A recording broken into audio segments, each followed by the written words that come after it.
नर्मदे हर रामकृष्ण हरी मंडळी, जय रेणुका माता. तर मी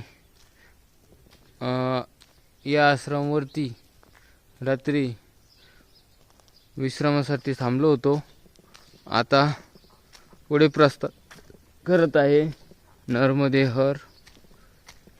बघूया आज नवीन रस्ता आहे, काय काय प्रसंग येतात, काय काय नाही, काय काय बघायला भेटतं, काय काय अनुभव येतात. आणि तटाला असून सुद्धा आज वेगळंच फील होत आहे. नर्मदे हर. तर आता पुढे प्रस्थान करतोय मी या आश्रमामधून. हे बघा, हा आश्रम होता, पण गेल्या वर्षी म्हणजेच मागच्या परिक्रमेत इथेच थांबलो होतो आणि इथूनच पुढे प्रस्थान केले होते. आता मी पुढे प्रस्थान करतोय. नर्मदे हर. सकाळचे 7 वाजलेले आहेत आता. नर्मदे हर. कारण ट्रायपॅडला मोबाईल लावायला हात इतके गारटलेले राहतात की मोबाईल पडायची म्हणजे मोबाईल लावताच येत नाही, इतके हात गारटलेले येतं. आणि सूर्य भगवंत पण आपली साक्षी देण्यासाठी वरती येत आहेत आता दिवसभराची. नर्मदे हर. नर्मदे हर. नर्मदे हर. नर्मदे हर. रामकृष्ण हरी मंडळी. तर मी पुन्हा आज थोड्या वेळासाठी मैयाच्या सानिध्यात आलेलो आहे आणि मैयाच्या पात्रातनं पुढे प्रस्थान करत आहे. मैयाच्या पात्रात पगदंडी आहे, त्या पगदंडीनं बघा चाललोय. आपल्याला एक बाबाजी भेटले, आपल्या भागातलेच महाराष्ट्रीयन बाबाजी आहेत, त्यांच्या मागे मी पुढे प्रस्थान करतोय. नर्मदे हर. तर बघूया आज मैया कुठपर्यंत नेते. नर्मदे हर.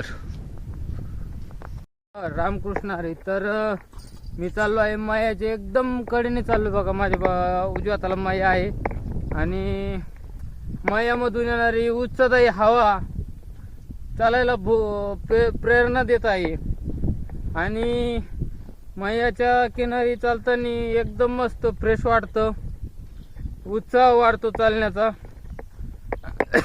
आणि डांबरी सडक असल्यानंतर चालायला पण खूप त्रास होतो. ते सारखं जड पाऊल पडतं चालायला. पण इकडनं हलक्या पावलाने पुढे प्रस्थान करायला काही वाटत नाही. नर्मदे हर. हे बघू शकता तुम्ही, माझ्या मागे मैया आहे आणि तुम्हाला बॅक कॅमेऱ्याने पण दाखवतो. हे बघा, माझं फ्रंट कॅमेरा तर काम नाही करत, पण बॅक कॅमेरा उलटा मोबाईल लावून मी सध्या काम करतोय. नर्मदे हर. रामकृष्ण हरी. तर बघा, पुढे आल्यानंतर मला हे कुंडासारखं दिसलंय, कारण उकळतं पाणी म्हणजे कुंडच असावं मैयाच्या ताटाचं असं मला वाटतंय. इथे सहज लक्ष गेलं. नर्मदे हर. कृष्णारी. तर आपण इकडनं आलेलो आहोत. आता मैयाचा तट इथं संपतोय आणि मी वरती निघतोय. आता एका गावातून आम्ही पुढे मार्गस्थ होणार आहोत. नर्मदे हर. पोहे खायचे नव्हते, पोह्याचं प्रसादी पण खाल्ला मैयाच्या किनारी. नर्मदे हर. बघू पुढे अजून काय काय बघायला भेटतंय या परिक्रमेमध्ये. मागच्या वेळेस या आश्रममध्ये आपण चहा प्रसादी घेतली होती, पण आता तिथे न जाता आपण पुढे प्रस्थान करणार आहोत. कारण की चहा प्रसादी भरपूर झालेला आहे. आता भोजन प्रसादीचा टाईम झालेला आहे, त्यामुळे. नर्मदे हर. नर्मदे हर. आता बघूया कुठे भोजन प्रसादी भेटते काय आश्रमात किंवा गृहस्थ सेवा घेऊन. नर्मदे हर. नर्मदे हर. नर्मदे हर. नर्मदे हर. नर्मदे हर. रामकृष्ण हरी. उन्हामुळे दिसत नाही तितके. तर आता डोंगररांगा पुन्हा चालू झालेले आहेत आणि मी जवळजवळ आता सप्तधारा आहे ते पोचणारच आहे. मला फक्त सप्तधारा राहिले 2 किलोमीटर. तिथे गेल्यानंतर तुम्हाला त्याचं महत्त्व माहिती सर्व कळणार आहे. सप्तधाराची नर्मदे हर, नर्मदे हर, नर्मदे हर.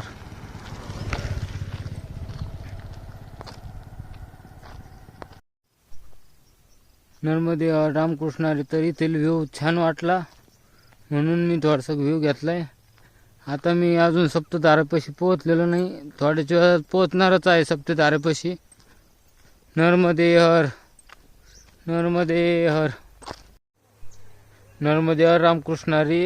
या आश्रमामध्ये चहा प्रसादी घेऊन एक अर्धा ते पाऊण तास आराम करून आता मी पुढे सप्तधाराकडे मार्गस्थ होत आहे. थोडा त्रास होत होता, शरीराला गरम वाफा फेकत होतं चालता चालता, त्याच्यामुळे मी आरामाचं थोडंसं की घेतलं, आराम केला. आता निघालोय पुढे. बघूया आज कोणत्या आश्रमात जाणं होतं, कुठपर्यंत नाही. नर्मदे हर, नर्मदे हर.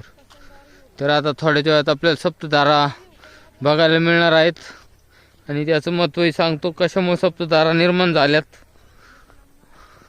नर्मदे हर रामकृष्ण हरी. तर याच त्या 7 धारा आहेत. हे बघा इथे 1 2 3 4 5 6 आणि पलीकडे ती दिसती छोटी 7. तर अर्जुनाने सहस्र ताकदीने आपल्या हजारो शक्तीचे हत्तीचं बळ असलेल्या अर्जुनाने मायाला अडवण्याचा प्रयत्न केला, पण माया त्याच्या निर्धारावर राहिली नाही. तर मायाने आपले 7 ठिकाणी चकवा देऊन माया इथून पुढे निघून गेलेली आहे रत्नसागरकडे. तर हेच ते ठिकाण आहे सप्तधारा. याला सप्तधारा असेही म्हटले जाते. पण नर्मदे हर, नर्मदे हर. तर आता आपण पुढे मार्गस्थ होणार आहोत या दिशेने. नर्मदे हर. या शेतातून पगदंडी आहे, त्या पगदंडीने होलीपूरकडे प्रस्थान करत आहोत. नर्मदे हर.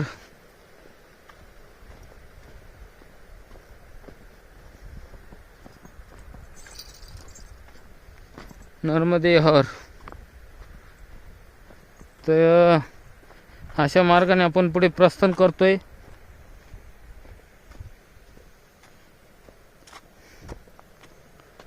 नर्मदे हर. पायऱ्या उतरून आपण त्या पुलावरनं तसं तिकडे जाणार होतं. पराक्रमीवासी चाललेत बघा 2 तिकडे. नर्मदे हर या नदीवरनं पास करून तर जाऊया. तो तिथून आपण खाली उतरून येऊन या पूल पास करून आता या मस्त असे सुंदर अशा फुलाच्या झाडीतनं पुढे वाट काढत मार्ग काढत पुढे निघत आहोत. नर्मदे हर, नर्मदे हर. या पगदंडीने पुढे आता होलीपूरपर्यंत आहे पगदंडी. होलीपूर पास केल्यानंतर पुढे पुन्हा रोड येईल. आपण हायवेनं पुढे प्रस्थान करणार आहोत बुधानीकडे. अजून एवढा वेळ झालेला नाही, आता फक्त वाजलेले 3:30. बुधानी राहिलेली 10 किलोमीटर. आपल्याला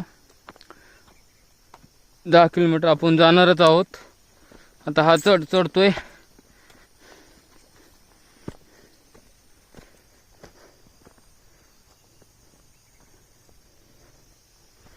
चढून वर आलेलो आहे मी.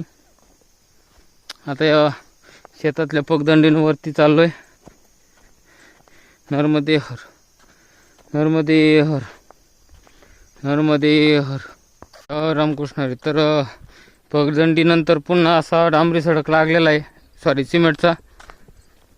मागतेच आपण इथे खूप भिलो होतो, इथे माकडे होतात तर त्याच्यामुळे भिलो होतो. आता सिमेंटचा रस्ता झालेला बघा. थोड्याच वेळात आपण आश्रमापर्यंत पोहोचणार आहे. नर्मदे हर, नर्मदे हर, नर्मदे हर. आश्रम आहे 6 ते 7 किलोमीटर आहे. पण बघूया, इथे एक आश्रम आहे, तिथे झाली इच्छा तर इथे थांबू, नाही तर मग पुढे जाऊ. शक्यतो पुढे जाणार आहे, कारण इथे पण खूप गर्दी असणार आहे. माझ्या पुढे मी मग अशी आराम करायला थांबलो असताना भरपूर गेलेले आहेत पुढे, त्यामुळे मी पुढे जाण्याचा प्रयत्न करणार आहे शक्यतो. नर्मदे हर, नर्मदे हर. रामकृष्ण हरी. मित्रांनो, मंडळींनो, तर बघा मी त्या होलीपोरा येथील आश्रमावरती न थांबता पुढे जाण्याचा निर्णय घेतला, कारण तिथेही पब्लिक होतं भरपूर. पब्लिकमध्ये असलं की झोप होत नाही, मोबाईल चार्जिंग होत नाही, त्यामुळे पुढे जाण्याचा निर्णय घेतला अचानक. आता मी निघालेलो आहे पुढे बुधानी च्या हायवेच्या दिशेने. तिकडे पुढे पण आश्रम आहे. आता आश्रम राहिलेला आहे जवळजवळ मला 4 किलोमीटर. तर त्या 4 किलोमीटरवरच्या आश्रमवरती मी थांबणार आहे. आणि रेंजच्या अभावी थोडंसं आजचा व्हिडिओ कमीच बनवतोय, कारण पुढे आश्रमात जर जागा नसली तर परत पुढे जावे लागेल. व्हिडिओच्या नादामध्ये कसं थोडं आश्रमावर मागे पुढे होतं. नर्मदे हर. तर त्यामुळे मी आजचा ब्लॉग येथेच एंड करतो. आणि उद्याच्या ब्लॉगमध्ये म्हणजे सकाळी 6:30लाच ब्लॉग चालू होईल उद्याचा. लवकर उठूनच निघणार आहे थोडं मी, आणि लवकर पुढे चालणार आहे. कारण हायवे म्हटलं की थोडंसं चालायला कंटाळा येतो. नर्मदे हर. तर आजचा ब्लॉग मी इथे एंड करतो. भेटू उद्याच्या ब्लॉगमध्ये. तोपर्यंत नर्मदे हर, नर्मदे हर.